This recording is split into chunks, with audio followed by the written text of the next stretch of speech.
That was the thing that all the school kids used to say. Ready, set. In an era of concrete and steel construction and heavy machinery, the Silver Spike competition is acknowledgement of the century-old art of manual track laying.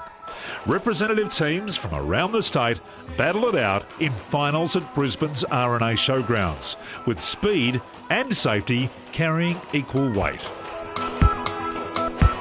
That's how we all kicked off with our pioneers, did it old hammer and tong with boring the holes by hand, hitting them in with a hammer, holding them up with a bar, and then we sort of come away from that and then came the Silver Spike, so it's just a tradition now. We're trying to follow in their footsteps and show everyone how it was done years ago. So like this is our state of origin here, this is where we originated, so this is it for us. The key with this sort of stuff is definitely preparation and planning. If you can get that prep work right and that planning down pat, you know, you're in there with a chance because you're getting your times down. But like out in the paddock 100 years ago when we did it, same sort of tools being used, but obviously in a bit more structured environment where you're not racing the clock, so to speak. It's Ekka People's Day, and there's much excitement on the platform at Roma Street Station as Blue Baby approaches. Steam trains have been a part of the annual migration to the R&A since the 1880s, but it's rare now to be carried in such style. Although there is a regular steam train Sunday excursion that Brisbaneites can enjoy. It's a way for families to keep a connection with rail heritage when this wonderful Q150 adventure winds down. The Q150 steam train passengers are comfortably oblivious to the forward planning that goes on each day that the beautiful old locomotives remain on the rails. As Yank 221A supports 1089 across the Darling Downs and up the Toowoomba Range, the train controllers at RC1 Control Room are guiding them by remote control. So what we do is we work off a daily train diagram, basically implementing a plan that's given to us on the day before, moving trains from A to B in the most efficient and safe manner that we can.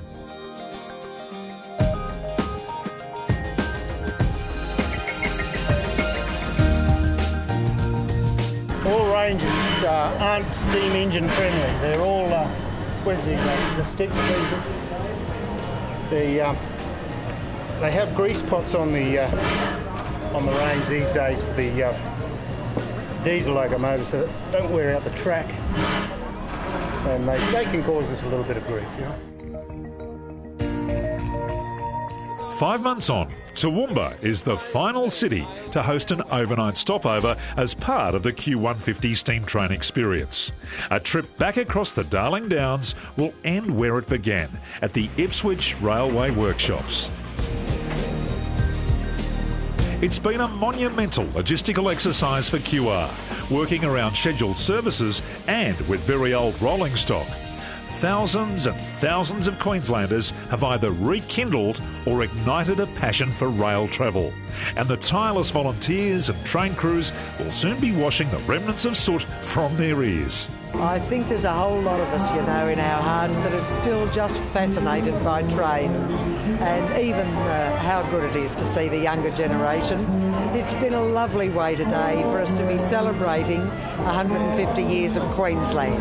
Yes, it's nice to have barbecues and parties and all of those other celebrations, but something as special as QR have done with our steam train has really been a day to remember. Today we celebrate the end of the historic Q150 steam train program, and I'm delighted that we can acknowledge this occasion here at the birthplace of rail in Queensland, Ipswich. Job well done. Job well done. Yeah. We're glad to be home. Yeah.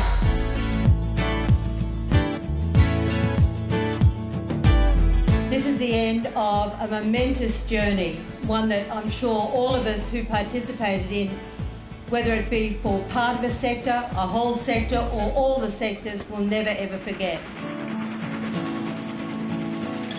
And this last act closes the final page in the chapter.